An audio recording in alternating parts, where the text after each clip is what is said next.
Hi guys, welcome back to my YouTube channel that is Swapna's tutorial. So ನೀವೇನೋ ನನ್ನ ಚಾನಲ್ಗೆ subscribe ಆಗಿಲ್ಲ ಅಂದರೆ ಪ್ಲೀಸ್ ಸಬ್ಸ್ಕ್ರೈಬ್ ಆಗಿ, ವೀಡಿಯೋಸ್ನ ಲೈಕ್ ಮಾಡಿ, ಶೇರ್ ಮಾಡಿ, ಹಾಗೆ ಕಮೆಂಟ್ ಮಾಡಿ.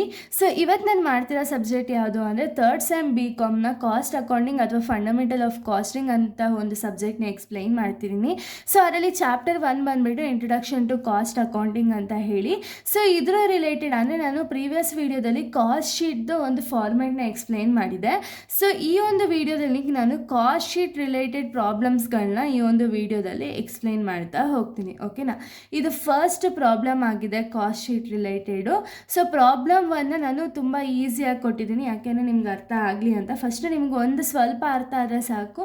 ನೆಕ್ಸ್ಟ್ ನಾವು ಎಷ್ಟೇ ಅಡ್ಜಸ್ಟ್ಮೆಂಟ್ಸ್ ತಂದರೂ ಕೂಡ ನಿಮಗೆ ಯಾವ ಥರ ಮಾಡಬೇಕು ಅಂತ ಹೇಳಿ ಗೊತ್ತಾಗೋಗುತ್ತೆ. ಓಕೆನಾ, ಸೊ ನೋಡಿ ಇಲ್ಲಿ ಏನು ಕ್ವಶನ್ ಕೊಟ್ಟಿದ್ದಾರೆ ಅಂದರೆ, in a factory the following expenses occurred in the Jan 2025 ಅಂತ ಹೇಳಿ ಕೊಟ್ಟಿದ್ದಾರೆ. ಅಂದರೆ ಒಂದು ಫ್ಯಾಕ್ಟ್ರಿಯಲ್ಲಿ ಎಕ್ಸ್ಪೆನ್ಸಸ್ ಅನ್ನೋದು ಅಕರ್ಡ್ ಆಗಿದೆ. ಓಕೆನಾ, Jan 2025 ಅಂಡರು ಎಕ್ಸ್ಪೆನ್ಸಸ್ ಅನ್ನೋದು ಅಕರ್ಡ್ ಆಗಿದೆ.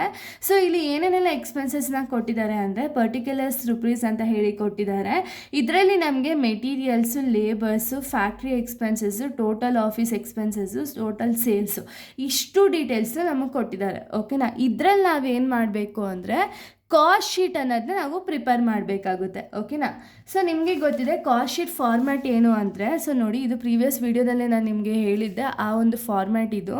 ಸೊ ಇಲ್ಲಿ ಕಾಸ್ಟ್ ಶೀಟಲ್ಲಿ ನಾನು ಸಿಂಪಲಾಗಿ ಹೇಳ್ತೀನಿ ನೋಡಿ. ಫಸ್ಟ್ ನಾವು ಪ್ರೈಮ್ ಕಾಸ್ಟ್ನ ಫೈಂಡ್ ಔಟ್ ಮಾಡಬೇಕು. ಓಕೆನಾ, ಪ್ರೈಮ್ ಕಾಸ್ಟ್ನ ಫೈಂಡ್ ಔಟ್ ಮಾಡಬೇಕು ಅಂದರೆ ನಮ್ಮ ಹತ್ರ ಏನೇನಿರಬೇಕು, direct materials, direct labours, direct expenses ಏನಾದ್ರು ಇತ್ತು ಅಂದರೆ ಅಷ್ಟನ್ನು ಆ್ಯಡ್ ಮಾಡಿದ್ರೆ ನಮಗೆ ಪ್ರೈಮ್ ಕಾಸ್ಟ್ ಅನ್ನೋದು ಸಿಗುತ್ತೆ. ಈ ಪ್ರೈಮ್ ಕಾಸ್ಟ್ಗೆ ನಾವು ಫ್ಯಾಕ್ಟ್ರಿ ಕಾಸ್ಟ್ನ ಆ್ಯಡ್ ಮಾಡಬೇಕಾಗುತ್ತೆ. ಫ್ಯಾಕ್ಟ್ರಿ ಕಾಸ್ಟ್ ನಮ್ಮ ಹತ್ರ ಏನೇನೆಲ್ಲ ಫ್ಯಾಕ್ಟ್ರಿ ರಿಲೇಟೆಡ್ ಎಕ್ಸ್ಪೆನ್ಸಸ್ ಇದೆಯಲ್ಲ, ಫ್ಯಾಕ್ಟ್ರಿ ಓವರ್ ಹೆಡ್ ಕಾಸ್ಟ್ಗಳೇನಿದೆಯಲ್ಲ ಅದನ್ನು ಆ್ಯಡ್ ಮಾಡಿದ್ರೆ ನಮಗೆ ಫ್ಯಾಕ್ಟ್ರಿ ಕಾಸ್ಟ್ ಅಥವಾ ವರ್ಕಿಂಗ್ ಕಾಸ್ಟ್ ಅಂತ ಹೇಳಿ ಸಿಗುತ್ತೆ. ಓಕೆನಾ, ಇದಕ್ಕೆ ನಾವು ನಮ್ಮ ಹತ್ರ ಇರುವಂಥ ಆಫೀಸ್ ಅಥವಾ ಅಡ್ಮಿನಿಸ್ಟ್ರೇಟಿಂಗ್ ರಿಲೇಟೆಡ್ ಎಕ್ಸ್ಪೆನ್ಸಸ್ ಇರುತ್ತಲ್ಲ ಆ ಎಕ್ಸ್ಪೆನ್ಸಸ್ನ ಆ್ಯಡ್ ಮಾಡ್ತೀವಿ. ಆವಾಗ ನಮಗೆ ಕಾಸ್ಟ್ ಆಫ್ ಗೂಡ್ಸ್ ಸೋಲ್ಡ್ಸ್ ಎಷ್ಟು ಅಂತ ಹೇಳಿ ಸಿಗುತ್ತೆ. ಇದಕ್ಕೆ ಸೆಲ್ಲಿಂಗ್ ಆ್ಯಂಡ್ ಡಿಸ್ಟ್ರಿಬ್ಯೂಷನ್ನ ಆ್ಯಡ್ ಮಾಡಿದಾಗ ಟೋಟಲ್ ಕಾಸ್ಟ್ ಅನ್ನೋದು ಸಿಗುತ್ತೆ.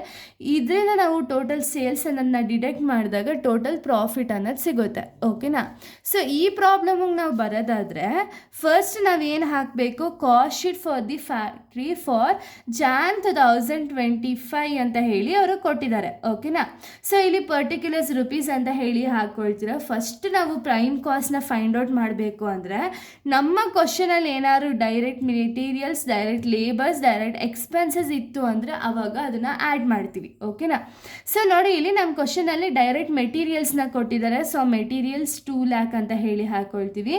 ನೆಕ್ಸ್ಟ್ ಲೇಬರ್ಸ್ನ ಕೊಟ್ಟಿದ್ದಾರೆ 1,50,000 ಲೇಬರ್ ಅಥವಾ ವೇಜಸ್ ಅಂತ ಹೇಳಿ ಕರಿತೀವಿ. ಯಾಕೆ ಅಂದರೆ ಲೇಬರ್ಸ್ಗೆ ನಾವು ವೇಜಸ್ಸೇ ಕೊಡೋ ರೀಸನ್ನಿಂದ ಲೇಬರ್ ಆರ್ ವೇಜಸ್ ಅಂತ ಹೇಳಿ ಕರಿತೀವಿ. ಸೊ ಇದು ಬಂದುಬಿಟ್ಟು 1,50,000 ಇದೆ. ನೆಕ್ಸ್ಟ್ ಡೈರೆಕ್ಟ್ ಎಕ್ಸ್ಪೆನ್ಸಸ್ ಇಲ್ಲಿ ಎಲ್ಲೂ ಕೊಟ್ಟಿಲ್ಲ. ಇದು ಕೊಟ್ಟಿರೋದೇನು ಫ್ಯಾಕ್ಟ್ರಿ ಎಕ್ಸ್ಪೆನ್ಸಸ್ಸು, ಆಫೀಸ್ ಎಕ್ಸ್ಪೆನ್ಸಸ್ ಅಂತ ಹೇಳಿ ಕೊಟ್ಟಿದ್ದಾರೆ.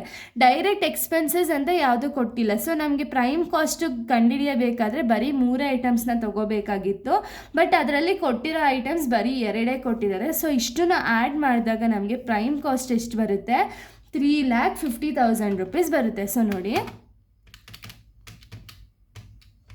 2 lakh ಪ್ಲಸ್ 1,50,000 ಮಾಡಿದಾಗ ನಮಗೆ 3,50,000 ರುಪೀಸ್ ಬರುತ್ತೆ. ಓಕೆನಾ, 3,50,000ನ ಬರಿತೀವಿ. ಇದಕ್ಕೆ ನಾವು ಫ್ಯಾಕ್ಟ್ರಿ ಓವರ್ ಹೆಡ್ ಅಥವಾ ಫ್ಯಾಕ್ಟ್ರಿ ಎಕ್ಸ್ಪೆನ್ಸಸ್ನ ನಾವು ಆ್ಯಡ್ ಮಾಡ್ತಾ ಹೋಗ್ತೀವಿ. ಸೊ ಈ ಕ್ವಶನಲ್ಲಿ ನಿಮಗೆ ಫ್ಯಾಕ್ಟ್ರಿ ಎಕ್ಸ್ಪೆನ್ಸಸ್ ಅಂತ ಹೇಳಿ ಒಂದೇ ಕೊಟ್ಟಿರೋದು ಅಲ್ವಾ. ಎಷ್ಟು ಕೊಟ್ಟಿದ್ದಾರೆ, 98,000. ಸೊ ಫ್ಯಾಕ್ಟ್ರಿ ಎಕ್ಸ್ಪೆನ್ಸಸ್ ಎಷ್ಟಿದೆ, 98,000 ರುಪೀಸ್ ಇದೆ. ಓಕೆನಾ, ಸೊ ಇನ್ಯಾವುದೇ ಎಕ್ಸ್ಪೆನ್ಸಸ್ ಇಲ್ಲ ನಿಮಗೆ, ಫ್ಯಾಕ್ಟ್ರಿ ರಿಲೇಟೆಡ್ ಯಾವ ಎಕ್ಸ್ಪೆನ್ಸಸ್ಸು ಇಲ್ಲ. ನಾವು ಅವಾಗ ಏನು ಬರಿಬೇಕು, ಫ್ಯಾಕ್ಟ್ರಿ ಆರ್ ವರ್ಕಿಂಗ್ ಕಾಸ್ಟ್ ಎಷ್ಟಾಗಿದೆ ಅಂದರೆ ನಿಮಗೆ ಬೇಕಾದರೆ ಬರೀ ಫ್ಯಾಕ್ಟ್ರಿ ಎಕ್ಸ್ಪೆನ್ಸಸ್ನೇ ಬರ್ಕೊಳ್ಳಿ. ಇಲ್ಲ ನಾನು ಡೈರೆಕ್ಟಾಗಿ ಎಲ್ಲ ಆ್ಯಡ್ ಮಾಡಿ ಬರಿತೀನಿ ಅಂದರೆ 3,50,000ಗೆ ಫ್ಯಾಕ್ಟ್ರಿ ಎಕ್ಸ್ಪೆನ್ಸಸ್ ಎಷ್ಟಿದೆ, 98,000 ಅಲ್ವಾ. ಸೊ 98,000 ರುಪೀಸ್ನ ಆ್ಯಡ್ ಮಾಡ್ಕೊಳ್ತೀನಿ. ಓಕೆನಾ, 98,000 ಆ್ಯಡ್ ಮಾಡಿಕೊಂಡಾಗ ನಮಗೆ 4,48,000 ರೂಪೀಸ್ ಬರುತ್ತೆ. ಓಕೆನಾ, 4,48,000 ರೂಪೀಸ್ ಬರುತ್ತೆ. ಇದಕ್ಕೆ ನಾವು ಆಫೀಸ್ ಅಥವಾ ಅಡ್ಮಿನಿಸ್ಟ್ರೇಟಿವ್ ಎಕ್ಸ್ಪೆನ್ಸಸ್ ಇದ್ದರೆ ಆ್ಯಡ್ ಮಾಡ್ತೀವಿ. ಸೊ ಇಲ್ಲಿ ನೋಡಿ ಅವರೇ ಕೊಟ್ಟಿದ್ದಾರೆ.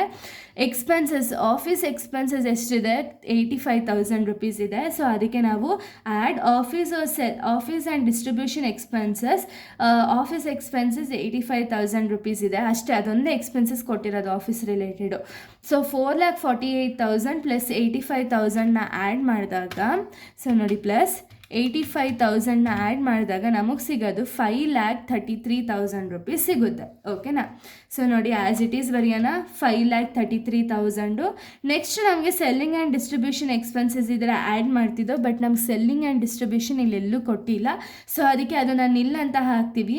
ಸೊ ಇದಾದಮೇಲೆ ನಮಗೆ ಸಿಗೋದೇನು ಅಂದರೆ cost of goods sold already ಸಿಕ್ಕಿದೆ. ಇದನ್ನು ಆ್ಯಡ್ ಮಾಡಿದಾಗ ಸೊ ಫೈನಲ್ ಆಗಿ ನಾವು ಟೋಟಲ್ ಸೇಲ್ಸ್ ಅಥವಾ ಟೋಟಲ್ ಕಾಸ್ಟ್ ಎಷ್ಟಾಗಿದೆ ಅಂತ ಹೇಳಿ ನೋಡ್ಕೋಬೇಕಾಗುತ್ತೆ. ಓಕೆನಾ, ಇಷ್ಟನ್ನು ಆ್ಯಡ್ ಮಾಡಿದಾಗ ನಮಗೆ ಕಾಸ್ಟ್ ಆಫ್ ಗೂಡ್ಸ್ ಸೋಲ್ಡ್ಗೆ ಕಂಪ್ಲೀಟ್ ಆಗಿದೆ, ಯಾಕೆಂದರೆ ಸೆಲ್ಲಿಂಗ್ ಆ್ಯಂಡ್ ಡಿಸ್ಟ್ರಿಬ್ಯೂಷನ್ ಇಲ್ಲ.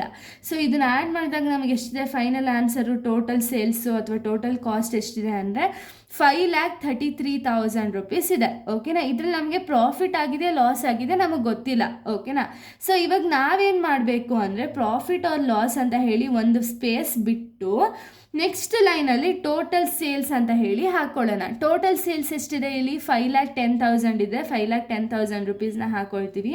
ಸೊ ಇವಾಗ ಇವೆರಡು ಡಿಫ್ರೆನ್ಸ್ನ ನೋಡೋಣ. 5,33,000 5,10,000ನ ಡಿಡಕ್ಟ್ ಮಾಡಬೇಕಾಗುತ್ತೆ. 5,10,000ನ ಡಿಡಕ್ಟ್ ಮಾಡಿದ್ರೆ ನಮಗೆ 23,000 ರೂಪೀಸ್ ಬರುತ್ತೆ. ಈ 23,000 ಬಂದುಬಿಟ್ಟು ಪ್ರಾಫಿಟ್ ಆರ್ ಲಾಸ್ ಅಂತ ಏನಿದೆಯಲ್ಲ ಅಲ್ಲಿ ಬರಿಬೇಕಾಗುತ್ತೆ.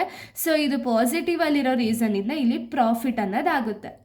ಓಕೆನಾ, ಇದು first problem related to cost sheet. ಇದೇ ರೀತಿ ನಾನು ನೆಕ್ಸ್ಟ್ ಪ್ರಾಬ್ಲಮ್ನ ಎಕ್ಸ್ಪ್ಲೈನ್ ಮಾಡ್ತೀನಿ. So thank you guys, thanks for watching.